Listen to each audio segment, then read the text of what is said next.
అందరికీ నమస్కారం. ఈరోజు మనం చెప్పుకోబోయే కథ మా ఇంటి మహాలక్ష్మి రెండవ భాగం.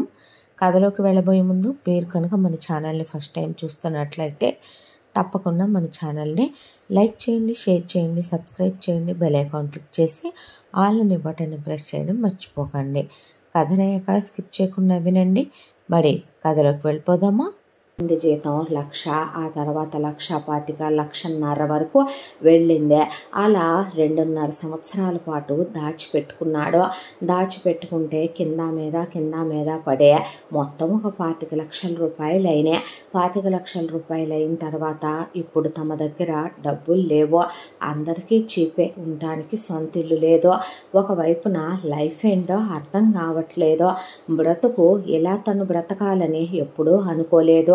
జీవితం మీద ఎన్నో కలలు, ఎన్నో ఆశలు, పెద్ద బిజినెస్ పెట్టాలని, లైఫ్లో ఎదగాలని ఎన్నో గోల్స్, అంబిషన్స్ అవన్నీ నాశనం అయిపోయి ఈ రోజున తను అనుకున్న కళలన్నీ భగ్నమైపోయినట్టు అనిపించాయి ఆ అబ్బాయికి. దాంతో కోపం, విసుగు. నిజం చెప్పాలంటే ఒకప్పుడు ఎంత సరదాగా, చలాకీగా, నవ్విస్తూ అసలు మాట్లాడేది అరవిందేనా అన్నంత మెల్లగా మాట్లాడే తనలో కోపం, విసుగు, చిరాకు, చికాకు. ఇంట్లో వాళ్ళు అసలు తన ముందు మాట్లాడాలంటేనే భయపడిపోయేలాగా లైన్ వస్తోందని, వామ్మో ఇంకే ఉంది వచ్చేస్తున్నాడు అగ్గిబరాట అని, అగ్నిపర్వతం అనే అలా అయిపోయాడు. వాల్కెనో ఫైర్ అయిపోవటానికి రెడీగా ఉందన్నట్టు అసలు రామ్మూర్తి నోరెత్తకుండా తడుసుకొని ముందు అరవింద్ అలా వస్తున్నాడు అన్నప్పుడే గదిలోకి పారిపోయేవాడు. కనపడితే అక్కడ తంతాడో తిడతాడో ఆ ఫ్రస్ట్రేషన్లో అనే. ఒక కౌసల్య కూర్చోబెట్టి భోజనం పెడితే తినే తల్లి వైపు అలా చూసేవాడు. ఆవిడ చేతులకి మట్టి గాజులు, మెళ్ళో చివరికి ఆవిడ 4 గ్రాముల బ్లాక్ బీడ్స్తో మిగిలేలా చేశాడు తండ్రి అని కడుపు తరుక్కుపోతూ ఉండేదే ఆ అబ్బాయికి. ఎలా ఉన్నవాళ్ళు ఎలా ఉంటున్నారు, ఏంటి కర్మ అనే దిగులు ఒకవైపున. నరకం అయిపోయి జీవితం. ఒకరోజు కూర్చొని ఆలోచించుకున్నాడు. తన దగ్గర ఒకప్పుడు పెట్టుకోవాలనుకున్న ఒక బిజినెస్ ఐడియా. ఇప్పుడు దాన్ని తక్కువగా తను స్టార్ట్ చేసినా తనకు కావలసింది 50,00,000 రూపాయల రొక్కం. దాంతో పాపం తెలిసిన వాళ్ళు, తెలియని వాళ్ళు చాలా పెద్ద యూనివర్సిటీలో చదివాడు కాబట్టి ఫ్రెండ్స్ అబ్రాడ్లో సెటిల్ అయ్యారనే ఫ్రెండ్స్ అందరినీ ఫోన్లు చేసి అడుగుతుంటే కౌసల్య, ఏ నాన్న దేనికమ్మా డబ్బులు అని అడిగింది. అడిగితే, ఇలా నాకు బిజినెస్ ఐడియా ఉందమ్మా, ఉద్యోగం చేస్తే లైఫ్లో ఎప్పటికీ ఎదుగుతాను చెప్పు, ఇలాగే ఉండిపోతాను జీవితంలో, నీకు తెలుసు కదా అమ్మా నేను ఎన్ని కలలు కన్నాను అంటే ఆవిడ పాపం అలా నిలబడిపోయి కళ్ళల్లో నీళ్లు ధారలుగా కాడిపోయినాయి. ఆ తర్వాత నన్ను అడుగు నాన్నగా నేను ఇంకా ఉన్నానురా, ఏం కావాలి నీకు, ఏం కావాలన్నా ఇస్తాను చెప్పు నాన్న అంటే, సిగ్గు, శరం, మానాభిమానాలు, చీము నెత్తురు నీకున్నాయారా అసలు, నిన్ను తండ్రి అంటారా, ఇప్పటికిప్పుడు నాకు 25,00,000 కావాలి తీసుకొచ్చివ్వు, ఎక్కడి నుంచి ఇస్తావో, కోట్ల రూపాయల ఆస్తులు నీ చెల్లెలకి దోచిపెట్టి ఏదో నేను చాక్లెట్ బిస్కెట్ అడిగినట్టు తీసుకొచ్చిస్తావా నాకు, నీకు అసలు తండ్రిగా మాట్లాడే అర్హత ఉందా, మా బ్రతుకుల్ని ఇలా చేసి నిలబెట్టేసి నిన్ను ఏం చెయ్యాలి అనేపాటి కౌసల్య వెంటనే, నాన్న అంటే చెప్పమ్మా అన్నాడు అరవింద్. అనేసరికి, ఏమండి నాకు మా పుట్టింటి వాళ్ళు స్థలం ఇచ్చారు కదా మన పెళ్లిలో, అది నా పేరు మీదే రాశాడు కదా మా నాన్న, అది ఇప్పుడు 25,00,000 పై మాటే పెరుగుంటుంది, 30 దాకా వస్తాయి. అది అమ్మేస్తే పిల్లాడు వ్యాపారం పెట్టుకుంటానంటున్నాడుగా, అది అమ్మేసి వేడి చేతిలో పోస్తే ఎలా కౌసల్య, వెనకాల ఆడపిల్లల చదువులుంటే, ఆడపిల్లల పెళ్ళిళ్ళుంటే అన్నాడు రామ్మూర్తి. ఓ, నేను ఒక వైపున నాశనం అయిపోయినా ఏమైపోయినా మా బ్రతుకులు వీధుల్లోకి వచ్చినా ఈ రోజు కూడా నీ మాటే చెల్లాలి, నువ్వు చెప్పిందే జరగాలి. ఓకే రైట్, సరేనమ్మా, అమ్మే ఆ డబ్బులు నాకు ఇవ్వ, వడ్డీతో సహా నీ మొహం మీద కొడతాను ఆ డబ్బులు, నీ కూతుళ్ళకి పెళ్ళిళ్ళే చేసుకుంటావో, నీ కూతుళ్ళకి నువ్వు చదువులే చెప్పించుకుంటావో, ఇంకేమీ చేసుకుంటావో నీ ఇష్టం, నాకైతే నీ డబ్బులేం అక్కర్లేదు, వడ్డీతో సహా నీ మొహాన కొడతాను, నా దగ్గర ఆల్రెడీ ఓ 25 ఉన్నాయి, అవి కూడా కలిపితే నా బ్రతికేదో నేను బ్రతికి చూపిస్తాను అనేసరికి ఆవిడ మీరు ఊరుకోండి అని రామ్మూర్తిని తీసి పక్కన పెట్టి పాపం అమ్మే కొడుకు చేతికి 25 లక్షలు ఇచ్చిందే. 50 లక్షలు పెట్టి మొదలు పెడదాం అనుకుని స్టార్ట్ చేశాడు. కానీ ఒకవైపున జాబ్ చేసుకుంటూనే తను అనుకున్న బిజినెస్ స్టార్ట్ చేసిన తనకి పాపం ఆ డబ్బులు సరిపోలేదు. ఇంకో 50 ఎదురు కావలసి వచ్చినాయి. ఏం చేయాలి ఇప్పుడు? మధ్యలో ఆపేయలేడు. ఒకవైపున వర్క్ స్టార్ట్ అయిపోయిందే. పిచ్చెక్కినట్టు తిరుగుతున్నాడు ఒకవైపున అరవింద్. ఇదంతా గమనించిన అరవింద్ వాళ్ళ బాస్ మహేంద్ర అరవింద్ అని పిలిస్తే సరే చెప్పండి అన్నాడు. అంటే నువ్వు చాలా బ్రిలియంట్ బాయ్ కదా. అవును, ఏంటి ఈ మధ్య ఓ టెన్షను, ఏదో కంగారుగా తిరిగేస్తున్నావు, ఏమైందేంటి? ఇన్వెస్టర్స్ కోసం కూడా వెళ్ళొస్తున్నావని విన్నాను నేను, ఏం జరిగింది అని అడిగాడు మహేంద్ర. ఏమీ లేదు సార్, ఒక బిజినెస్ పెట్టుకుందాం అనుకుంటున్నాను, దాంతో ఆ బిజినెస్ స్టార్ట్ చేశాను. ఇలా అమ్మ కొంత హెల్ప్ చేసింది, నాయి కొంత ఉన్నాయే అన్న తర్వాత మీ ఫ్యామిలీ అంటే జరిగింది మొత్తం మీ దగ్గర చెప్పకపోవటం ఎందుకు సార్? పెద్దవారు, తండ్రి లాంటి వారు అని జరిగింది మొత్తం చెప్పుకొచ్చేసరికి ఆయన ముక్కు మీద ఏలేసుకొని కూర్చొని కోట్ల రూపాయల ఆస్తులు అలా చెల్లెళ్ళకి అక్కలకి అసలు అమ్మ చెప్పింది నాన్న చెప్పాడని రాసిస్తారా అరవింద్ అనేసరికి మా ఫ్యామిలీ అంతేలేండి సార్, మాదంతా డిఫరెంట్ కల్చర్ లేండి అనేసరికి అని ఇంతకీ ఏంటా బిజినెస్ అన్నాడు ఆయన. అన్న తర్వాత ఇది సార్ అనేసరికి నైస్ ఐడియా, ఒక పని చేయ అరవింద్, ఆ 50 లక్షలు నీకు నేను ఇస్తాను. అయితే ఒకరోజు నువ్వు లాభం సంపాదించాక నీకు ప్రాఫిట్స్ వచ్చాక నీ మీద నమ్మకంతో నేను ఈ డబ్బులు ఇస్తున్నాను. ఆ తర్వాత నిన్ను ఒక హెల్ప్ అడుగుతాను. ఆ రోజు నీకు ఇష్టమైతేనే మనస్ఫూర్తిగా నేను అడిగింది నువ్వు చెయ్యాలి అంటే అలాగే సార్ అన్నాక నేను ఇచ్చిన దానికి నిన్నేమీ ప్రాఫిట్స్ ఇప్పుడే అడగట్లేదులే, కానీ నాకేం ఇంట్రెస్ట్ వద్దు, నేను ఇచ్చినట్టు నువ్వు తీసుకున్నట్టు దీని మీద సంతకం పెట్టని 5 నిమిషాల్లో చెక్కు రాసి అరవింద్కి ఇచ్చాడు. థ్యాంక్ యూ సార్ అన్నాక జాబ్ చేస్తూ బిజినెస్ చేయటం అంటే 2 పడవల మీద కాళ్ళేయటం, ఫుల్ కాన్సన్ట్రేషన్ అక్కడే పెట్టుకో ఇక నుంచి అన్నాక అలాగే సార్ అనే అరవింద్ ఇక్కడ రెసిగ్నేషన్ ఇచ్చేసి ఆ తర్వాత బిజినెస్ మీద కాన్సన్ట్రేషన్ పెట్టాడు. దాంతో 2 సంవత్సరాల పాటు నిద్రాహారాలు మాని ఆ వ్యాపారం మీద కూర్చొని పగలనక రాత్రనక కష్టపడ్డందుకు మొదటి సంవత్సరంలోనే లాభాలు రావటం మొదలైనవి. పెట్టిన పెట్టుబడి వెనక్కి వచ్చేసి దాంతోపాటు లాభాలు స్టార్ట్ అయ్యేసరికి ఆనందానికి అవధులు లేవు. ఇక 2వ సంవత్సరం రైమని పైకి వెళ్ళటమే తప్ప అసలు వెనక్కి తిరిగి చూసుకుందే లేదు అరవింద్. అలా 2 సంవత్సరాల కాలం పూర్తయిపోయింది. 3వ సంవత్సరంలోకి వచ్చేపాటికి అరవింద్ ఏ ఇల్లు అయితే లేదనే ఇప్పుడు ఏ అద్దె కొంపలో అయితే పడుండాల్సి వచ్చి నలుగురికి చులకనైపోయాడో ఒక ఎలైట్ ప్రాపర్టీస్లో 4 అంతస్తుల ఇల్లు కొనేశాడు. కొనేసి ముందు ఫ్యామిలీని అక్కడికి షిఫ్ట్ చేశాడు. 4 కార్లు కొన్నాడు.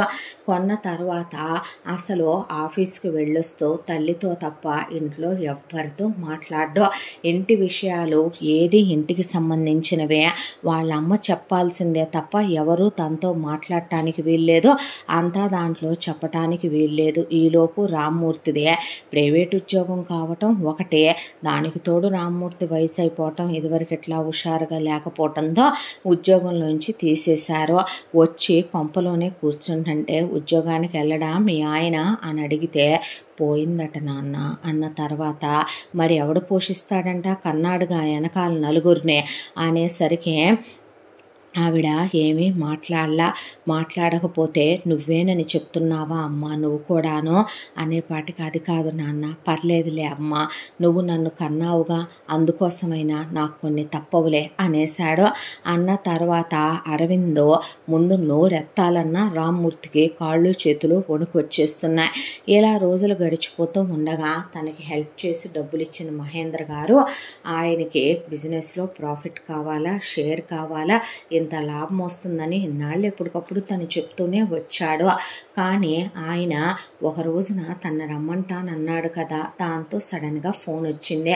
వచ్చేసరికి మహేంద్ర దగ్గరికి వెళ్ళి కూర్చొని అరవింద్, సార్ ఇలా మన బిజినెస్ రన్ అవుతుంది, మన టర్న్ ఓవర్ ఎంత, ఇప్పుడు మనం ఎంత పెట్టుబడితో రన్ చేస్తున్నామో చెప్పండి సార్, మీకు షేర్ కావాలా, 50-50ఏగా, మీరు సగం పెట్టారుగా అంటే, అదేం కాదు కానీ మా ఇంటికి వెళ్దాంరా అని చెప్పి ఆయన ఇంటికి తీసుకెళ్ళాడు. అరవింద్నే తీసుకెళ్ళి లాన్లో దావయ్య కూర్చో అన్నాక అరవింద్ అలా కూర్చున్న తర్వాత ఆయన రిలాక్స్డ్గా పైన బ్లేజర్ తీసేసి ప్రశాంతంగా టై తీసేసి అలా కూర్చున్న తర్వాత, feel free Arvind, feel like home అన్నాడు ఆయన. పర్లేదు సార్ అని కూర్చున్న తర్వాత, నీకు ఇప్పుడు నేను కొన్ని విషయాలు చెప్తాను, నువ్వు ప్రశాంతంగా వింటావా అంటే, వై నాట్ సార్, చెప్పండి అన్నాడు అరవింద్. అరవింద్, ఇది నా ఇల్లు, నా పేరు నీకు తెలుసు మహేంద్ర అని. నా భార్య లోపలుందే, నా భార్య నా మాటే వింటదిలే, నా కనుసన్నల్లో ఉండే ఆవిడే, చాలా సెన్సిటివ్, చాలా మెత్తగా. ఇప్పుడు మనకి కాఫీ పంపించింది మా ఆవిడే, లోపల వంటగదిలో ఉంటుంది, కుకింగ్ ఆవిడ హాబీ, అంత త్వరగా బయట ప్రపంచంలోకి రాదు. అయితే పూజ గదిలో లేదా వంటగదిలో, లేదంటే కనుక నేనుంటే బెడ్రూమ్లో. నేనేమో ఇద్దరం కలిసి వెకేషన్కి వెళ్దామంటే ఆవిడ యాత్రలకు వెళదామని అడుగుద్దంటే నవ్వాడు అరవింద్. ఇక ఈ ఇల్లు నాదేనయ్యా, చాలా ప్రేమగా కట్టించుకున్నాను అనుకో. ఆ రోజున ఏంటా అనుకుంటున్నావా 4 floors కట్టించానని, నాకు 3 కూతుళ్ళు, నా పెద్ద కూతురు పేరు సంధ్య, నాలాగే విపరీతమైన కోపం ఎక్కువ. అంత కోపం ఉన్నటువంటి నా కూతురికి పీజీ కంప్లీట్ అయిపోయిన తర్వాత, ఎవరినైనా ప్రేమించావా అమ్మ అంటే, ఎవడో కరెక్ట్ అనిపించలేదు డాడీ, అందరూ వెధవల్లానే కనపడ్డారు అంది. ఆడపిల్లలకి అంత ఫ్రీడమ్ ఇస్తాను నేను, నాతో ఏదైనా వాళ్ళు ఫ్రీగా చెప్పొచ్చు, చెప్పేంత హక్కు అధికారాలు నేను ఇస్తాను. ఇక పెద్దమ్మాయికి నేనే ఓ సంబంధం చూసా, అల్లుడి పేరు శేఖర్, మన సిటీలోనే పేరు మోసిన శేఖర్ హాస్పిటల్స్ ఉన్నాయి కదా, అదే నా అల్లుడిదే, నా అల్లుడు డాక్టరు. సో పెద్దమ్మాయే తను ఎవరి మీద డిపెండ్ అవ్వకూడదు అనే దాంతో, ఏదో ఇక దాని ఐడియాలజీ ప్రకారం లేడీస్కి తను సెల్ఫ్ ఎంప్లాయ్మెంట్ లాగా వాళ్ళ కోసం ఏదో ఇవ్వాలి అని చెప్పి ఆడవాళ్ళకి సంబంధించిన బిజినెస్ ఏదో స్టార్ట్ చేసుకొని రన్ చేసుకుంటుంది. మంచి అత్తమామలున్న ఫ్యామిలీ, పెద్దల్లుడు చాలా మెతక, మా అమ్మాయికి ఎంత కోపమో మా పెద్దల్లుడికి అంత సహనం, అంత ఓర్పు, అంత భరిస్తాడు. అలాంటి వాడిని చూసి చేశాను, దాంతో హ్యాపీగా ఉంది పెద్దమ్మాయి. ఇంకా పిల్లలు లేరు. ఇక మా రెండో అమ్మాయి విషయం, మా రెండో అమ్మాయి పేరు విద్య, చదువుల తల్లి. నిజం చెప్పాలంటే రీసెంట్గానే మా అమ్మాయిది లాస్ట్ ఇయర్ MBA కంప్లీట్ అయిందే. నేను ఆఫీస్కి రామ్మా అన్న, నేను ఎవరి మీద డిపెండ్ అవ్వకూడదు, నీ కింద నీ కూతురులాగా అయినా నేను వర్క్ చేయకూడదు, వేరే ఆఫీసులో వర్క్ చేస్తానని చెప్పి ప్రస్తుతం ఒక ఆఫీసులో తన కాళ్ళ మీద తను ఆధారపడి ఉండాలని, తను ఇండిపెండెంట్ పిల్ల. దాంతో మా అమ్మాయి ప్రస్తుతం జాబ్లో ఉంది. మా అమ్మాయి ఎవరిని ప్రేమించలేదయ్యా, కనుక్కున్నాను. మా అమ్మాయికి ఎవడూ నచ్చల, ఎందుకంటే మా అమ్మాయికి మనుషులు మమ్మ పప్ప బాయ్లాగా, లేదంటే డిపెండెంట్లాగా, లేదంటే ఓవర్ పొసెసివ్ లాగా, అనుమానపు వెధవల్లాగా, లేదా ఎఫ్ఐఆర్లు అవి ఇవి వ్యసనాలు ఉంటాయి కదా, అలా ఫ్లర్టింగ్ వెధవల్లా కాకుండా వాళ్ళు చాలా స్ట్రిక్ట్గా ఉండాలి అనుకుంటుంది. అలా ఉండే ఎదవలు చాలా తక్కువ కదా, పాపం దానికి ఎవడూ తగలేదేమో, ఎవరిని ప్రేమించలేదు నాన్న అన్నంతవరకు చెప్పింది. నా మూడో కూతురు ఇంకా చదువులోనే ఉందయ్యా, దాన్ని ఇంకా చదువు పూర్తవలేదు, అదే ప్రస్తుతం చదువుకుంటూ వెళుతోంది. దాని పేరు ఆరాధ్య. ఇక ఇప్పుడు నీకు ఇదంతా ఎందుకు చెప్పుకొచ్చానంటే, మా రెండో అమ్మాయి చాలా మెతక, వాళ్ళ అమ్మలాగా, అలాగే చాలా సెన్సిటివ్, చాలా మంచిదే.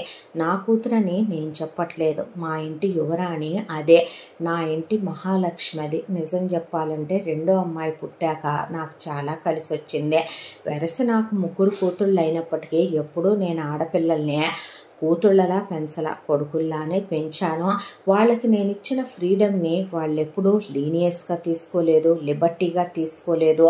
వాళ్ళు తప్పుడు పనులు చేయలేదు. నిజం చెప్పాలంటే వాళ్ళు వాళ్ళకున్న ప్రజ్ఞా పాఠవాల్ని, వాళ్ళ ప్రతిభని చాటుకున్నాడే తప్ప ఏ రోజు మాకు ఇంత చిన్న మాట కూడా తీసుకురాలేదు. పిల్లల ముగ్గురికి వాళ్ళమ్మ ఇంటి పని, వంట పని, పూజా పునస్కారాలు అన్నీ నేర్పించిందే. మా అమ్మాయి గురించి నేను చెప్పటం కాదులే కానీ కలిసిపోయే టైపు, చాలా మంచి మనసున్న అమ్మాయి. ఇదంతా నీకెందుకు చెప్తున్నానంటే మా రెండో అమ్మాయి విద్యని నీకిచ్చి చేసుకుందామనేది నా ఆలోచన. నా రెండో కూతురు ఎటు సెన్సిటివ్, స్లో కాబట్టి నీకు కాస్త కోపం ఉన్నా మా అమ్మాయి దగ్గర నువ్వు అది ప్రదర్శించవనే అనుకుంటున్నాను. పెళ్లి వయసు కూడా వచ్చిందనుకుంటా కదా, ఇంకా పెళ్లి చేసుకోవా, బిజినెస్లో పరిగెత్తుతూ ఉంటే టైం తెలియదు మరే అన్న తర్వాత అరవింద్ అలా చూశాడు ఆయన వైపు. నువ్వు నాకేమీ డబ్బులు వెనక్కి తిరిగి ఇవ్వాల్సిన అవసరం లేదు, అలాగే నీ బిజినెస్లో నువ్వు నాకేమీ షేర్ ఇవ్వక్కర్లేదు. నా పెద్దల్లుడికి నేను 10 పైసలు ఇవ్వాల, మా అమ్మాయిని ఇస్తే చాలని చేసుకున్నారు వాళ్ళు. రెండో అమ్మాయికి నేను నీకేదో కట్నం ఇచ్చానని కాదు, ఆ రోజు నీలో ఫైర్ చూశాను, నీలో టాలెంట్ చూశాను, నీ తెలివితేటలు చూశాను. ఒకానొకప్పుడు నాలో అది గుర్తిచ్చే మా మామగారు నన్ను పైకి తీసుకొచ్చాడు. అలాగే ఎప్పుడైనా ఒకటి గుర్తుపెట్టుకో, నువ్వు ఈ రోజున ఇదంతా అనుభవించడానికి కారణం నీ అదృష్టమే నా కూతురనే. నా కూతురు వల్లే ఈ రోజున నువ్వు ఈ పొజిషన్లో ఉన్నావని, ఇంత గొప్పోడివి అయ్యావని మాత్రం మర్చిపోకు. అది మర్చిపోయి మా అమ్మాయిని కొట్టటాలు, తిట్టటాలు, పుట్టింటికి పంపటాలు ఇలాంటివి చేస్తే ఎవడికి ఉండేది వాడికి ఉంటుందని మర్చిపోకే అన్నాడు ఆయన. అన్న తర్వాత నా కూతురు చాలా మంచిదే, నా కూతురుతో ఒకసారి మాట్లాడితే నీకే తెలుస్తుంది ఆ విషయం అన్నాడు ఆయన. అనేసరికి అరవింద్ ఆలోచించుకున్నాడు. నిజమే, ఆయన అన్నట్టు తనకి పెళ్లి వయసు వచ్చింది కదా. నిజం చెప్పాలంటే తన బ్రతుకు నాశనం చేసిన ఒక ఆడదే హ్యాపీగా వెళ్ళిపోయి ఒకరితో కాపురం చేసుకుంటోంది. అది మిగిల్చిపోయిన చేదు జ్ఞాపకాలతో తన బ్రతుకుని స్పాయిల్ చేసుకునేంత వెధవ కాదు తను. అయినా మనం ఏదో నరకం అనుభవిస్తే వాళ్ళు గెలిచినట్టు, మనం ఓడిపోయినట్టు వాళ్ళ జ్ఞాపకాలతో మనం బ్రతుకుతుంటే మనమే శిక్షించుకున్నట్టు. తను తప్పు చేశాడా? లేదు కదా, ఒకసారి మాట్లాడతాను సార్ అన్నాడు. అన్న తర్వాత నీ అదృష్టం మా అమ్మాయిని మర్చిపోకు. లేదు సార్, ఎందుకు మర్చిపోతాను అన్న తర్వాత విద్యని కలిసి అరవింద్ మాట్లాడాడు. విద్య నిజంగానే వాళ్ళ నాన్నగారు చెప్పినట్టు చాలా సెన్సిటివ్. అసలు ఎంత బాగా మాట్లాడిందంటే అరవింద్ మనసు విద్య చుట్టూ ఏదో కట్టేసినట్టు, బంధనాలతో భక్తి దారాలు వేసి భగవంతుణ్ణి గనక భక్తులు కట్టేసినట్టే ఆ అమ్మాయి మాటలకి ఫిదా అయిపోయాడు తను. ఆ అమ్మాయి చూడటానికి చాలా బాగుంది, దానికి తోడు కించిత్ గర్వం లేదు, అహంకారం లేదు, డబ్బు వ్యామోహం లేదు. ఆ అమ్మాయి గర్వం లేదు, ఆ అమ్మాయి మనుషుల్ని లెక్క లేకుండా మాట్లాడటం లేదు. అరవింద్ జరిగింది మొత్తం చెప్పాడు. ఇలా మరదల్ని ప్రేమించానని, ఇలా అయిందని మొత్తం చెప్పాడు. చెప్పినా విని ఆ అమ్మాయి అసలు ఏమీ మాట్లాడలేదు. నాకు దెప్పే అలవాటు లేదండి, జరిగిపోయిన విషయాల గురించి ఎవరిని డిగ్గింగ్ చేస్తూ దెప్పుతూ ఉండే నైజం కాదు నాదే. మీ లైఫ్లో నేను ఫస్ట్ లవ్ కాకపోయినా లాస్ట్ లవ్ అయితే చాలు అనుకుంటున్నాను. మీరు నా నుండి అదే ఎక్స్పెక్ట్ చేసేటట్టయితే ఇద్దరం హ్యాపీగా పెళ్లి చేసుకుందాం అని. నేనెవరిని ఇష్టపడలేదులేండి, నాకెవరు నచ్చలేదు కూడా, అలా అనుకుంటారేమో, అందుకే ముందే చెప్తున్నాను అన్నాక నవ్వేశాడు అరవింద్. అలా ఇద్దరు అభిప్రాయాలు కలిశాక ఒక 6 months ఫ్రెండ్లీగా మేము జర్నీ చేసి ఒకళ్ళ గురించి ఒకళ్ళని తెలుసుకుంటాం అన్నారు. ఫోన్లు మాట్లాడుకోవటం, బయట ఎప్పుడైనా కలవటం, ఓ సినిమాకో, డిన్నర్కో, లంచ్కో వెళ్ళటం. 6 నెలల్లో ఒకళ్ళ గురించి ఒకళ్ళు తెలుసుకున్న దాంట్లో అరవింద్ అసలు విద్యను వదిలి ఉండలేనేమో అన్నంత ఆ అమ్మాయి మనస్తత్వం, మాట్లాడే తీరు కట్టిపడేశాయి అరవింద్నే. విద్య కూడా అరవింద్ చాలా చాలా నచ్చడం, దానికి తోడు కౌసల్యకి విద్య చాలా నచ్చేసిందే. రామ్మూర్తి పర్మిషన్ ఆ ఇంట్లో ఎవరూ అడిగే హక్కు రామ్మూర్తి పోగొట్టుకున్నాడు కాబట్టి ఎటు తన మేనగోడలు పోయిన తర్వాత కొడుకు ఎవరిని చేసుకున్నా తను సైలెంట్గా మూసుకొని ఉంటుంది తప్ప చేయగలిగేది ఏమీ లేదు. కాబట్టి రామ్మూర్తి సైలెంట్గా ఊరుకోక ఏమీ లేదు. నా కూతురికి నేనేం పెట్టుకుంటాననేది నా 3 కూతుళ్ళతో పాటు నేను సమానంగానే పెడతానయ్యా, ఆ విషయం గురించి నన్ను అల్లుడు అడగటానికి వీల్లేదు, అసలు నేను అడిగానా మిమ్మల్ని అని అరవింద్ అంటే, అడగకూడదనే ముందే చెప్తున్నాను అన్నాడు ఆయన. అన్న తర్వాత పెళ్ళికి ఎంగేజ్మెంట్కి ముహూర్తాలు ఖరారైపోయినాయి. ఎంగేజ్మెంట్కి తనే భార్యకి నగలు బట్టలు తీసుకున్నాడు.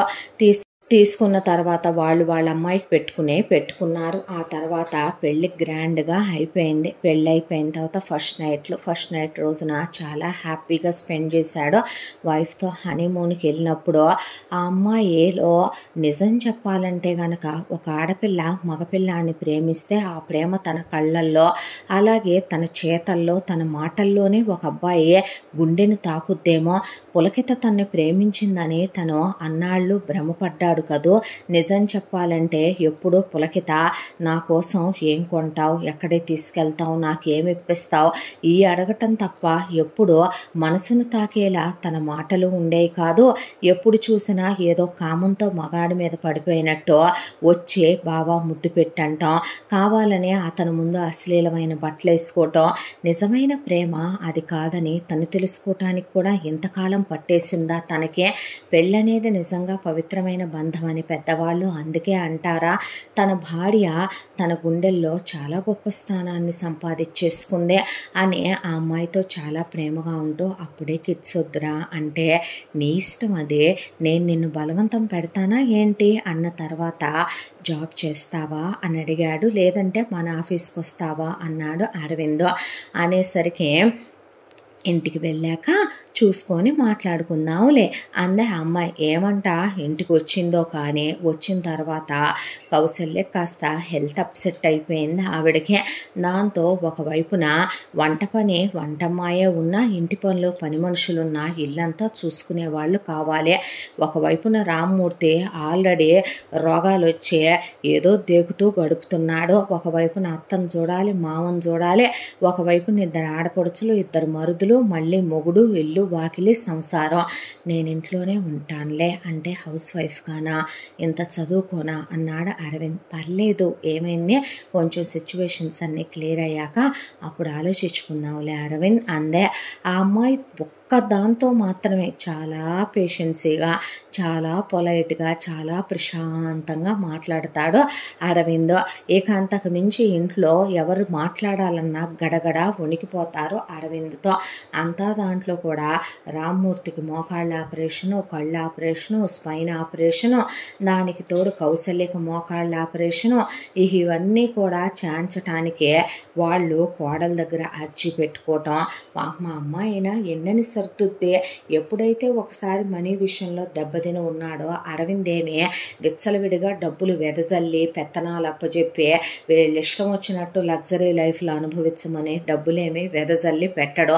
ఇంట్లో నిజం చెప్పాలంటే ఖర్చులు మొత్తం అరవిందే చూసుకునేదే. ఇంట్లో మరి ఒక 10 మంది దాకా పనివాళ్ళు, వంటమ్మాయి ఉంటారు, సెక్యూరిటీ, డ్రైవర్లు, వాళ్ళకి జీతాలు ఇవ్వాలి. అది కాక ఇల్లు మెయింటెనెన్స్ అంతా తందే. ఒకవైపున తమ్ముళ్ళు చెల్లెళ్ళ చదువుల ఖర్చు దాందే. దానికి తోడు ఏదైనా అడగాలంటే భయం వేసేది కౌసల్యకి, రామ్మూర్తికి. అంతా దాంట్లో కోడలు ఒక్కదాంతోనే కొడుకు కాస్త ప్రశాంతంగా మాట్లాడతాడని ఆ అమ్మాయి మంచితనం కౌసల్యని మామూలుగా ఆకట్టుకోలేదో. నిజం చెప్పాలంటే మొగుడి మేనగోడల్ని చేసుకున్నా కూడా పులకిత ఆవిడతో అలా ఉండేది కాదేమో. ఆవిడ్ని కన్న తల్లిలా చూసుకుంటూ రామ్మూర్తికి టైం టు టైం ట్యాబ్లెట్లు ఇస్తూ, వాకింగ్ అని, ఆవిడకి యోగా అని, వాళ్ళకి నిజం చెప్పాలంటే బోన్ సూప్స్ అని వాళ్ళని హెల్తీగా ఉంచుతూ, ఒకవైపున ఆడపడుచులతో కలిసిపోయి, మరుదులతో కలిసిపోయే, పుట్టింటి వాళ్ళకి మాట రానివ్వకుండా, మొగుడికి ఒకవైపున ఆఫీస్ పనుల్లో బిజీగా ఉంటే మొగుడికి తినిపించుకోవటం, మొగుడికి హెల్తీ డైట్ ఇవ్వటం, ఆ తర్వాత మొగుడితో సంతోషంగా రాత్రుళ్ళు గడపటం, మొగుడికి అవి ఇవి అని చెప్పి గిఫ్ట్లు ఇవ్వటం, వాళ్ళు చిన్న చిన్న అకేషన్లు సెలబ్రేట్ చేసుకోవటం, పుట్టింటికి వెళ్ళి వాళ్ళతో కలిసిపోయి రావటం, ఇలా ఆ అమ్మాయికే సాధ్యమేమో అనిపించేసింది వాళ్ళకే. అంతా దాంట్లో అరవింద్కి విద్య అంటే పంచప్రాణాలు. తన భార్య మాట వరుసకైనా సరే కసిరినట్టు అరిచినట్టు మాట్లాడినట్టే విండో. ఎంత కోపంలో ఉన్నా ఆ అమ్మాయి మొహం చూస్తే ఒక్క క్షణం పాటు ముడిపడిన బురుకుటి కూడా విడిపోద్ది తనదే. ఒక్కసారిగా పెదవుల మీదకి నవ్వు వచ్చేస్తుంది. ఆ టెన్షను స్ట్రెస్సు అంతా పెళ్ళాన్ని చూసిన క్షణం ఆమె నవ్వులో అలా రిలాక్స్ అయిపోతాడు తను. డైనింగ్ టేబుల్ మీద ఫోన్ మాట్లాడుతూ తింటుంటే ఆ అమ్మాయిని చూడగానే ఆటోమేటిక్గా ఆ ఫోన్ పక్కకి వెళ్ళిపోద్ది. అంత ప్రేమ పెళ్ళామంటే. ఇక ఆ తర్వాత ఇలా రోజులు గడిచిపోతూ హ్యాపీగా వీళ్ళ అన్యోన్య దాంపత్యం. మా అమ్మాయి మనసు మంచిది కాబట్టి మొగుడు దగ్గరికి వెళ్ళి రిక్వెస్ట్ చేసి గడ్డం పట్టుకొని చివరికి బెడ్రూమ్లో ఎక్కడైనా ఆడపిల్లలు పుట్టింటి వాళ్ళకి అవసరాలను వాళ్ళ నగలను చీరలను అడుగుతారు. అలా కాకుండా అత్తకి ఏదన్నా అవసరం, మావకి ఏదన్నా అవసరం, ఇంట్లో వాళ్ళకి ఏదైనా అవసరం అంటే పాపం మొగుడిని గుండెల మీద పడుకొని లాలించి పాలిచ్చి అడిగి మరీ వీళ్ళ అవసరాలన్నీ తీరుస్తూ ఉండేది ఆ అమ్మాయే. అంతా దాంట్లో ఇద్దరు తమ్ముళ్ళకి 2,000 మించి ఇవ్వడు పాకెట్ మనీ అరవిందో. ఇక వదిన చూసావా ఎలా చేస్తుందో, లైన్ వస్తుంది వదిన అనే పాటికి చూడకుండా పాపం వాళ్ళకి ఇంకో 4,000-5,000 అలా సర్దుతూ ఉంటుంది విద్య. ఇక సరిగమ ఎవరిలోనూ కలవదు. చెప్పాలంటే గనక మొహం మీద కొట్టినట్టే మాట్లాడేసి పక్కకు వెళ్ళిపోయినా ఎప్పుడు విద్య సరిగమని నిందించటం కానీ సరిగమ మాటలకి అసలు స్పందించటం కానీ చెయ్యదు.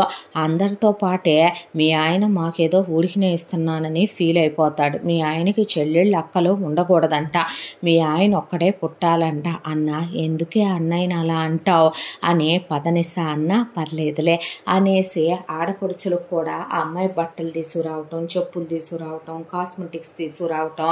ఆ అమ్మాయి ఇక చిన్న చిన్నయే తనేదైనా నగలు కొనుక్కునేటప్పుడు వాళ్ళకు కూడా నగలు కొనటం. ఇట్రా నీ ఒక్కదాని నెక్లెస్ అయిందా ఎంత అంటే బిల్లేది అని అడుగుతాడు అరవింద్. అడిగితే చూపించే నిజం చెప్పు, ఇంట్లో 3 ఉన్నాం కదా అరవింద్, నేను ఒక్కదాన్ని కొనుక్కుంటే వాళ్ళు చిన్నపుచ్చుకోరా, అందుకే నువ్వు నన్ను 60 గ్రామ్స్లో తీసుకోమన్నావు, నేను 2020లో 3 తీసుకున్నాను, ఏంటిదంతా అంటే పర్లేదులే ఆడపిల్లలుగా వేసుకోవాలని ఉండదా అని ఒకవైపు నా అత్తగారికి చీరలు కొన్నానని, ఏది ఆ చీర ఇడిదీసురా, ఆ చీర 25,000 అంటే 50,000 రూపాయల చీర అబద్ధం చెప్పినా దొరికిపోయేది ఆ అబ్బాయి దగ్గర. ఇలా ప్రతి చిన్న అవసరం మామగారి బట్టలు, అత్తగారి బట్టలు, మరుదులకు బట్టలు, మరుదులకు బళ్ళు, ఒకవైపున ఆడపడుచులకు స్కూటీలు, ఆడపడుచులకు శానిటరీ నాప్కిన్ల దగ్గర నుంచి వాళ్ళే చూసి కొనాలాయా, ప్రతిదీ ఖర్చేనాయా. ఒకళ్ళు సంపాదించడం 10 మంది కూర్చొని తింటాం అన్నప్పుడు సంసారాన్ని మరి తెలివిగా చాకచక్యంతో తను తెలివితేటలతోనే నెట్టుకు రావాలి. ఇంత దాంట్లో సరిగమది ఇంజనీరింగ్ అయిపోయింది. అయిపోయిన తర్వాత నేను పీజీ చేయాలనుకుంటున్నాను అందే. రామ్మూర్తికి ఆల్రెడీ ఉద్యోగం ఊస్టింగ్ అయిపోయింది కాబట్టి ఒంట్లో పెద్ద కూతుర్ని చదివించడానికి ఒక ఓపిక లేదు, దానికి తోడు బ్యాంకులో ₹1 బ్యాలెన్సు లేదు. ఇక కౌసల్య ఏ మనిషితో పెట్టుకుంటే అయ్యే పని కాదులే అని చెప్పి కోడల్ని, అమ్మ నీ ఏ చేతులు కాదు కాళ్ళు అనుకో, అత్తమ్మ ఏం మాటలవే అంటే చంపేస్తాడమ్మా పెద్దోడి తెలిస్తే, ఇది చదువుకుంటానంటుంది, అదేదో పీజీ అంట 20 లక్షల నుంచి 25 లక్షల దాకా అవుతాయి అంటే, ఎంబీఏ చేయాలంట, పెద్ద కాలేజీకి వెళ్ళాలంటుందమ్మా, కాస్త నువ్వే ఎలాగోలా ఆ ఫీజు అది చూసుకో తల్లే, నువ్వే వాడిని చెప్పి ఒప్పించమ్మా, నీ దండం పెడతాను అనేసరికి మాకేం అక్కర్లేదులే మీ ఆయన చదివిస్తే అనేపాటికి చంప చెళ్ళు అనిపించింది కౌసల్య. ఎక్కడి నుంచి వచ్చినాయే మీ మేనత్త బుద్ధులు, మీ నాన్న బుద్ధులు అనేసేపాటికి ఏయ్ అన్నాడు రామ్మూర్తి. చాలే ఊరుకోండి అనేసిన తర్వాత, మా తల్లివి కదమ్మా చెప్పు అనేసరికి, మామూలు టెక్కు లేదే నీ దగ్గర అనకూడదులే కానీ వదిన, దీని గోరోజనం మామూలు గోరోజనం కాదు అంది పదనేస. మరే అన్నారు అర్జున్ అశ్వత్థామ. అన్నాక నేను మాట్లాడతాలేండి అత్తయ్య అంది విద్య. ఒక రోజంతా మొగుడిని ఎలా ఒప్పించాలా అనేది ప్రిపేర్ అయ్యి ఆ తర్వాత మొగుడికి ఇష్టమైనవన్నీ వండి పెట్టుకొని ఆ తర్వాత మొగుడితో కలిసి బయటికి వెళ్ళి మొగుడితో కలిసి ఆ తర్వాత రాత్రుళ్ళు మెల్లగా గుండెల మీద పడుకొని అడవిందుకు ఒకటి అడగనా ఏమర్చి పెట్టారు అని అడిగాడు. అడిగేపాటికి చచ్చా అలాంటిదేమీ లేదు, పర్లేదులే చెప్పరా అనేసరికి అంటే అది కాదు మన సరిగమది ఇంజనీరింగ్ అయిపోయింది కదా ఏం చేయాలంట అయితే అంటే ఏమీ చేయటం కాదు, ఏం చేయక్కర్లేదా పడుకో అయితే. అప్ప చెప్పేది వినొచ్చు కదా అన్నాక నువ్వు చెప్పొచ్చు కదా అన్న తర్వాత చెప్పేది వినొచ్చు కదా సరే చెప్పరా అన్న తర్వాత ఏమీ లేదు తనకి MBA చెయ్యాలని ఉందంట, చేయమను. వాళ్ళ నాన్న ఆల్రెడీ కోట్ల రూపాయలు విలువైనటువంటి ఆస్తి, సిగ్గు శరం మానాలు లేని ఈ చెత్త ఫెలో ప్లీజ్ అరవింద్ తండ్రి కదా, తండ్రి వాడు, వాడికి తండ్రి అనిపించుకునే అర్హత ఉందనుకుంటున్నావా నువ్వు? రే నీకు విషయం తెలుసా, ఉన్న ఇంటితో సహా రాసిచ్చాడు రా వాడు చెల్లెల మీద, ఎంత లవ్ అనుకుంటున్నావు వాడికి? నీకు విషయం తెలుసా, వాడమ్మ పోతూ పోతూ వీడి చేతిలోనంట ఆడి చెల్లెల్ని పెట్టిపోయిందంట, అందుకని వాడు ఎకరం 2 CR చేసే 50 acres ఫామ్ ల్యాండ్ రాసిచ్చేశాడు, దాంతోపాటు 2 CR చేసే 5 ల్యాండ్లు రాసిచ్చేశాడు, మాకు 4 ఇళ్ళు ఉండాలిరా ఉండే ఇల్లు కాక అది రాసిచ్చేశాడు, దానికి తోడు ఉండే ఇల్లు చివరికి 5 floors రా అది కూడా రాసిచ్చేసి చివరికి మమ్మల్ని రోడ్డు మీద నుంచోబెట్టాడు. తెలుసా నీకు వాడు ఏ పొజిషన్కి తెచ్చి వదిలిపెట్టాడో? వాడిని ఏం అనకూడదు అంటున్నావు నువ్వు, నా గుండెల మీద పడిందే దెబ్బ, నీకేం తెలుసు పిచ్చిదానా, ప్రేమ అంటే ఏంటో తెలుసా? ఓ 10 ఏళ్ల కుర్రాడికి వాడికి వీడు ఇంజెక్ట్ చేశాడు ప్రేమ ప్రేమ ప్రేమ ప్రేమ ప్రేమ, మేనగోళ్ళు దాన్ని పెళ్లి చేసుకోవాలని. మనకి మంచి తిమ్మిరెక్కి తోకలొచ్చే వయసు ఒకటి ఉంటుంది కదా టీనేజ్ అని, ఒళ్ళు బలిసి చాలామంది అమ్మాయిలు లవ్ చేస్తావురా బాబు నిన్న కాదని, అబ్బో మనం ఎక్కడో పెద్ద సూపర్ హీరో, అది ఇంకేముంది ఇంట్లోనే ఉంది, నాతో పాటే పుట్టింది నా పెళ్ళామని ఎగేసుకొని లవ్ చేసినందుకు బాగా ఇచ్చారురా బంగారం నాకు. అయిపోయింది కదా, ఇప్పుడు అవన్నీ తలుచుకొని బాధపడి ఎందుకు మనసుని చిన్నబుచ్చుకుంటావు? ఇప్పుడు ఏమిట్రా అంటే 25 lakhs అంటే MBA తన యూనివర్సిటీలో చెయ్యాలనుకుంటుందంట. అయ్యో ది గ్రేట్ రామ్మూర్తి గారి పెద్దమ్మాయి సరిగమ గారికి నీకు విషయం తెలియదేమో, బలుపు టన్నుల్లో ఉంటుంది దానికి కొవ్వు, ఈ రామ్మూర్తి కొవ్వు వీడి చెల్లెలు సామ్రాజ్యం కొవ్వు కలిపి దానికి దిగింది, నీ తెలియదేమో, అది నా సహాయాలు తీసుకొని అంటూనే ఎవర్రా ఇల్లు మొత్తం మేనేజ్ చేసుకొస్తుంది, వాళ్ళు వేసుకునే బట్టల దగ్గర నుంచి శానిటరీ నాప్కిన్ల దాకా, ఇంట్లో పని వాళ్ళ దగ్గర నుంచి వీళ్ళ కాలేజీ ఫీజుల దాకా, వీళ్ళకి బండ్లు పెట్రోల్ దాకా ఎవరి డబ్బులతో వాడుతున్నావు? తను అన్నంత మాత్రాన అయిపోయిందా?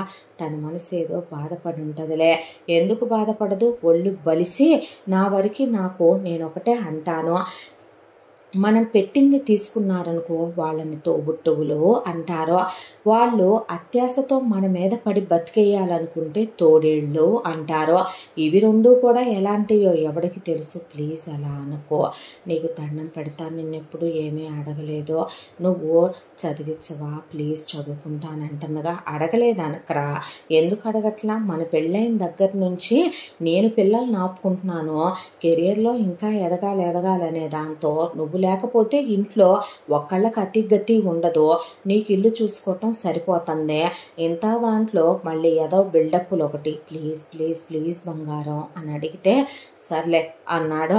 అన్న తర్వాత థ్యాంక్ యూ అని ఆ తర్వాత ఇక పరిగెత్తుకుంటూ వచ్చి విద్య అత్తయ్య ఆయన ఒప్పుకున్నారు, చదివిస్తానన్నారు అని చెప్పింది కౌసల్యకి. అమ్మ పోనీలేమ్మా తల్లి నీకు దండం పెట్టాలి, అయ్యో ఎందుకు అత్తయ్య భలే వాళ్ళేను అన్న తర్వాత నీ మొగుడు ఏమీ అనకుండా సరే అనుండడే, నీ మొగుడు ఎన్ని నీలుగులు నీలిగాడో ఎన్ని నిక్కులు పోయింటాడో, నీ మొగుడికి బలుపు వైఫైలో పొగరు ఒళ్ళంతా టన్నుల్లో కొవ్వు నరనరాల్లో పట్టి కొట్టుకుంటా ఉంటాడు కదా, నీ మొగుడు ఎక్స్ట్రాలేమీ వాక్కుండానే 25 లక్షలు ఇచ్చి నన్ను చదివిస్తానన్నాడు, అవునే అన్నాను.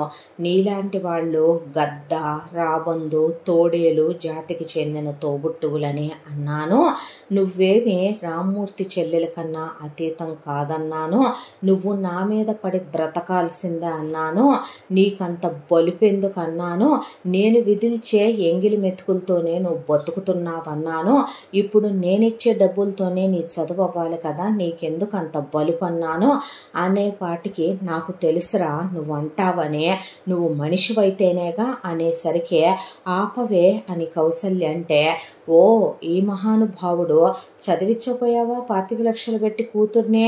ఓ అయిపోయిందా, నీ పెన్నులో ఇంకైపోయి ఉంటుంది కదూ సంతకాలు పెట్టడానికి నీ చెల్లెలకి, పాపం అందుకే కుదురుండదు కదూ నీకు అని అరవింద్ అంటే, నాన్ననేమైనా అన్నావంటేనా? ఇంకే నాన్నని తీసుకెళ్ళి ఒక ఉద్యోగం చేసి పోషించుకోవే, అమ్మని నేను చూసుకుంటాను, నువ్వేం బాధపడబాకన్నాక హోడాహోడీగా మాట మాట మాట మాట మాట మాట మాట మాట పెరిగిపోయి అన్న చెల్లెళ్ళు ఒక 2 గంటలు పోట్లాడుకోవటం అయిపోయిన తర్వాత ఒకవైపున పదనిస, అర్జున్, అశ్వత్థామ, విద్య కలిసే అరవిందం లాగేస్తే పదనిసనే గట్టిగా పట్టుకొని నెక్స్ట్ నువ్వేం చేద్దాం అనుకుంటున్నావే, నెక్స్ట్ నువ్వేం చించుదాం అనుకుంటున్నావు చదివే అన్నయ్య. ఓ మాట చెప్పినా నాకు మామూలుగా చదువు అవ్వటమే కష్టం. నేను నిన్ను ఏ పీజీలు ఛాన్సమని అడగను. నా బతుక్కి ఆ ఇంజనీరింగే ఎక్కువ నేను చదువుకుంటే. నువ్వు అనవసరంగా నన్ను తప్పుగా అనుకోవద్దు, నేను నిన్ను అడగట్లేదు. దానిలాగా నేను పిచ్చి కుక్కలాగా వాగను, నువ్వు నా వైపు చూడొద్దు అంది పదనిస. అనేసరికి తమ్ముళ్ళిద్దరూ మేము అడగలేదన్నయ్య అసలు అలా అని తల దించేసి నీకెప్పుడు ఎదురు చెప్పాం అన్నారు వాళ్ళు. అన్న తర్వాత ఏంటి వీడికి భయపడేదే, తలదీసి మొలేస్తాడా, ఎవడి ఏ డబ్బులు పెట్టి సంపాదిస్తున్నావు నువ్వు, అలా అనుకుంటే అమ్మ ఇచ్చిన 25 లక్షలు లేవా ఏంటి నీ బిజినెస్ దాంట్లో, వీడేదో ఉత్తముడని పెళ్లి చేసుకున్నావా ఏంటి వదినా నువ్వు, వీడు ఎలాంటోడో తెలుసా, క్యాలిక్యులేటెడ్ మైండ్ సెట్ ఉన్న చెత్త రాస్కెల్ వీడు.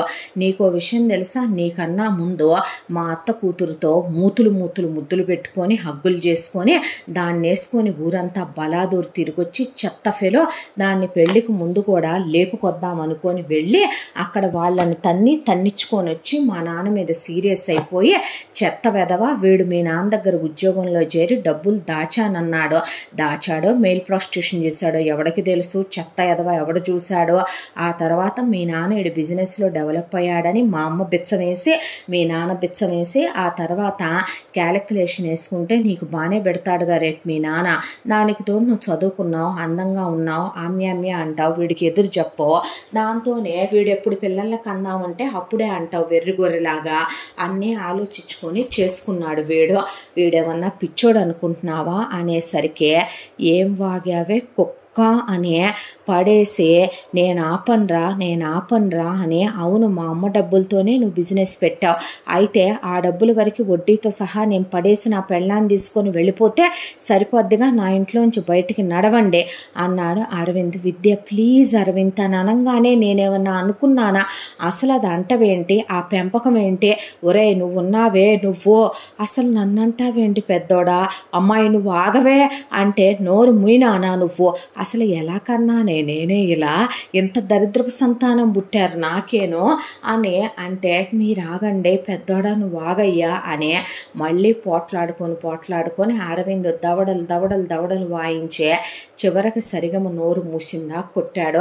ఎప్పటికైనా సరే నేను పెట్టే ముద్దే నువ్వు తింటున్నావు, నేనిచ్చే బట్టలే నువ్వు కట్టుకుంటున్నావు, నేనిచ్చే డబ్బులతోనే నువ్వు చదువుకుంటున్నావు, చెల్లెళ్ళు అక్కలు అనేవి మగపిల్లల మీద పడి తినటానికే పుడతాయే, సిగ్గు శరం లేని ఇలాంటి చెత్త ఎదవని నేను కాదు కాబట్టి మొత్తం దోచిపెడతానేమో, దోచుకెళ్దామని నన్ను నా పెళ్ళాన్ని విడగొడదామని అప్పటి నుంచే చెప్పటం మొదలు పెట్టేసావేంటి, నీకు ఇంకా పెళ్ళి కూడా అవ్వలేదు, నువ్వు ఇంకా అత్తింటికి కూడా వెళ్ళలేదు, ఏం ఫ్యామిలీరా నీది, ఏం డిమాండ్ చేస్తుందిరా నాన్న నీ బ్లడ్, థూ అని వెళ్ళాడు అక్కడి నుంచే.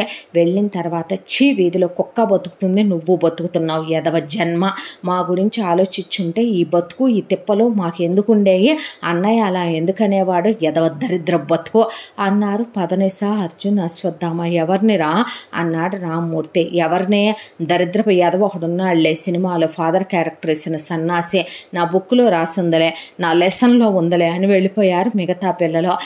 వెదవ జీవితం, పుట్టింట్లో పడున్నా పోయేది, ముదరష్ట బతుకు, పెళ్లి చేసుకోకుండా ఎదవ బతుకు, ఏమంటా కన్నాను, పెద్ద పిల్లాడి కళ్ళలన్నీ చిదిమేసినట్టు అయిపోయింది, జీవితంలో సుఖం లేకుండా, వాడి మనసు అసలు ఎలాగైనా ఉండేది అని ఆవిడ బాధపడుతూ వెళ్ళిపోయింది. అంతా దాంట్లో విద్య బాధ ఒక్కటే.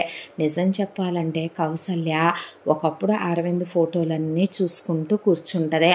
సరిగమకి అంత ఎప్పుడూ ప్రేమ ఉన్నట్టు అనిపించదు, కానీ అరవింద్ మీద పదనిస, అర్జున్, అశ్వత్థామ కలిసి వాళ్ళతో అన్నయ్య ఆడుకున్నాయి, మాటలు చెప్పిన వీడియోస్, ఫొటోస్, ఆల్బమ్స్ చూసుకుంటూ కూర్చుంటారు. అవన్నీ చూసి ఆ అమ్మాయి మామ చేసిందే తప్పు, అది నిజం చెప్పాలంటే తప్పుడు పనే, వెనక ముందు ఆలోచించుకోకుండా తెలియని వయసులో పిల్లలకి ప్రేమలు పెళ్ళిళ్ళు అని చెప్పటం, ఆ తర్వాత ఆస్తి మొత్తం చెల్లెలకి దోచిపెట్టడం, చివరికి వాళ్ళ లైఫ్లో ఉన్న గోల్స్ యాంబిషన్స్ తొక్కేయటం, చిన్న వయసులోనే మొగుడి మీద కుటుంబ భారాలు, అంతమంది బాధ్యతలు పెట్టి తన రోగాలు తెచ్చుకొని రిటైర్ అయిపోయానని ఓ పక్క కూర్చోవటం, ఇవన్నీ తప్పులే. కానీ ఇంత దాంట్లో తన భర్త ఏదో తను సాధిస్తున్నాననుకోని, సంపాదిస్తున్నాననుకోని, వీళ్ళందరూ నిజం చెప్పాలంటే తన గుండెని గాయపరిచింది మామగారు, తన గుండెని గాయపరిచింది తన మేనత్త కూతురు, తన ప్రేమ ముక్కలైపోయింది. ఆ కోపం ఆ పగ పెంచేసుకొని తన కుటుంబానికి దూరం అయిపోతున్నాడు, వీళ్ళ ప్రేమకి దూరం అయిపోతున్నాడు. అత్తగారు చాలా మంచిదే, ఆవిడకి పెద్ద కొడుకు అంటే పంచ ప్రాణాలు, పెద్ద కొడుకు నిద్రపోయేటప్పుడు వచ్చి చూసుకొని వెళ్ళొద్దు ఆవిడ, అలా భయంతో ఉంచేస్తున్నాడు వాళ్ళనే, ప్రేమతో దగ్గర కాలేకపోతున్నాడు వాళ్ళకి. మామగాడి గురించి తనెప్పుడూ ఆలోచించదు, కానీ అర్జున్, అశ్వత్ అలాగే పదనిస వాళ్ళ అన్నయ్య అంటే చాలా ఇష్టం, రాఖీ కట్టాలనుకుంటుంది, దొంగతనంగా నిద్రపోయేటప్పుడు కట్టి వెళ్ళొద్దే. ఇక అర్జున్, అశ్వత్థామ అయితే వాళ్ళ అన్నయ్యకి ఏదో చెప్పాలి, హక్ చేసుకోవాలి, వాళ్ళ అన్నయ్య దగ్గరికి తీసుకోవాలి, చిన్నప్పుడు అలా ఉండేవాళ్ళం వదిన, ఇలా ఉండేవాళ్ళం అనే, వచ్చేటప్పుడు వదిన లైన్ వస్తుంది అనే అక్కడి నుంచి వెళ్ళిపోతారు పిల్లలు. నిజం చెప్పాలంటే వాళ్ళ అన్నయ్య అంటే వాళ్ళకి ప్రేమ ఉంది, ఆవిడ కొడుకు అంటే ఆప్యాయత ఉంది. ఇలా ఈ డబ్బు సంపాదించే యంత్రంలా మారిపోతూ ఈ కుటుంబ భారాలన్నీ మోస్తూ వీళ్ళు చేసినవన్నీ గుర్తుపెట్టుకుంటూ వీళ్ళందరి ప్రేమకి తన దూరమై తన చుట్టూ తనే గీతలు గీసేసుకున్న భర్తని చూసే ఆ అమ్మాయి నిజం చెప్పాలంటే కోపం కన్నా బాధ, జాలే ఎక్కువ అనిపిస్తే అరవిందను తలుచుకుంటే. అంత ప్రేమగా ఉండే ఒక వ్యక్తి తన గుండెని బండ చేసేసుకొని రాయిలా మారిపోయాడంటే ఎంత గాయాలు తగిలుంటాయి ఆ గుండెకి. నిజం చెప్పాలంటే ఎన్ని అవమానాలు ఫేస్ చేస్తే అలా అయిపోయి ఉంటాడా అని ఆ అమ్మాయి ఆలోచిస్తుంది. దానికి తోడు సరిగమ ప్రతిరోజు అరవిందకు వినపడేలాగా ఏదో ఒకటి పోయిన పులకిత విషయాలు గుర్తు చేస్తాను, సామ్రాజ్యానికి ప్రాపర్టీ పెట్టిన విషయాలు గుర్తు చేస్తూనో, వాళ్ళమ్మ స్థలం అమ్మే డబ్బులు ఇచ్చిన విషయం గుర్తు చేస్తూనో, మహేంద్ర డబ్బులు ఇచ్చిన విషయం గుర్తు చేస్తూనో, విద్యను అందుకు చేసుకున్నాడు ఎందుకు చేసుకున్నాడనో, అంతకుముందు పులకెత్తుతో అలా ఉండేవాడు ఇలా ఉండేవాడనో, ఏదో ఒక పుల్లగొండి మాట అని రెచ్చగొట్టి రోజు ఏదో ఒక గొడవకి కాలు దుగుతూనే ఉంటుంది.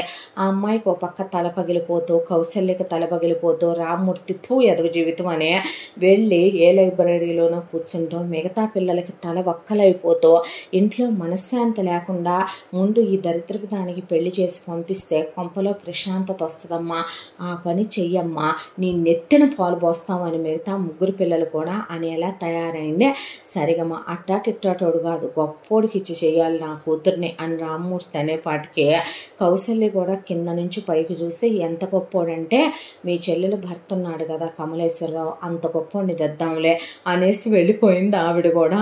దాంతో చివుక్కుమని నోరు మూసు కూర్చున్నాడు. ఇలా రోజులు గడిచిపోతూ ఈలోపు సరిగమది పీజీ కంప్లీట్ అయిపోయింది. పీజీ కంప్లీట్ అయిపోయిన తర్వాత ఇక సరిగమకి పెళ్లి చేద్దాం అనే దాంతో ముందు మొగుడిని పెళ్లి ఖర్చులకి నగలకి ఒప్పించిందే.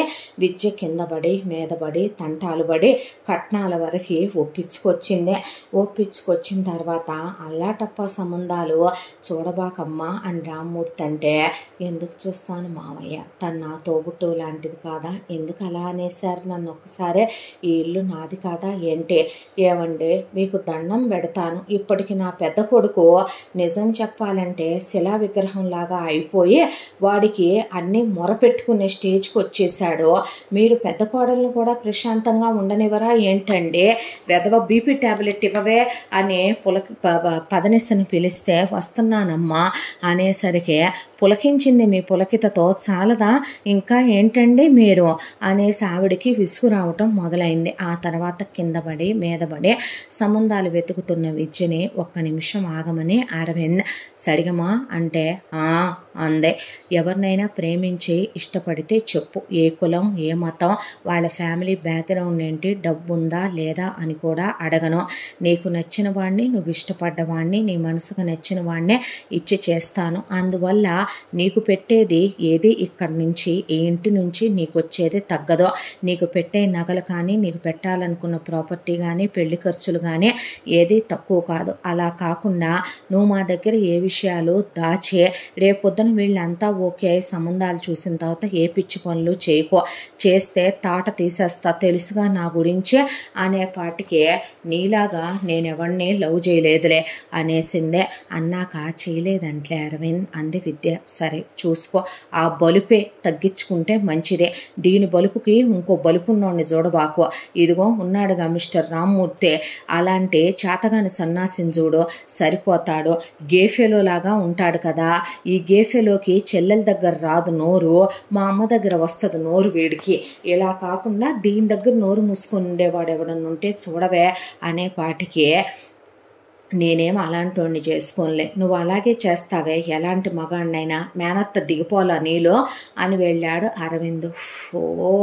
అని విద్య ఇక మొత్తానికి వెతికి వెతికి వెతికి ఓ బ్రహ్మాండమైన సంబంధం చూసింది. అబ్బాయి డాక్టరు, ఓన్ హాస్పిటల్ ఉందే, అమ్మా నాన్నలకి వాళ్ళిద్దరే కొడుకులు, ఒక అబ్బాయి ఫారెన్లో డాక్టర్, పెళ్ళైపోయి ఆ అబ్బాయి వైఫ్ కూడా డాక్టరు, వాళ్ళు అక్కడ సెటిల్ అయిపోయారు.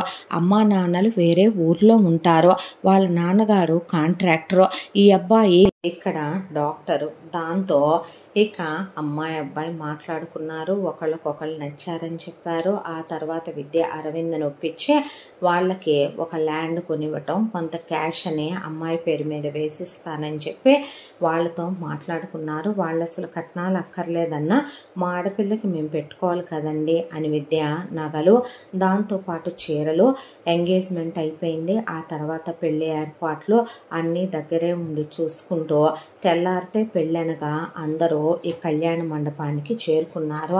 చేరుకునేసరికి తెల్లారు లేచి చూస్తే పెళ్లి కూతురు గదిలో పెళ్లి కూతురు లేదు. ఇంతటితో మా ఇంటి మహాలక్ష్మి 2వ భాగం పూర్తి. 3వ భాగంతో మళ్ళీ మీ ముందుకు వస్తాను. తప్పకుండా మన ఛానల్ని లైక్ చేయండి, షేర్ చేయండి, సబ్స్క్రైబ్ చేయండి, బెల్ ఐకాన్ క్లిక్ చేసి ఆల్ అనే బటన్ని ప్రెస్ చేయడం మర్చిపోకండి. ఇంత మంచి కథను మనకు అందించిన కథా రచయిత్రి జి. యాంటనీ శ్రీనివాస్ గారు. 3వ భాగంతో మళ్ళీ కలుసుకుందాం. Thank you so much.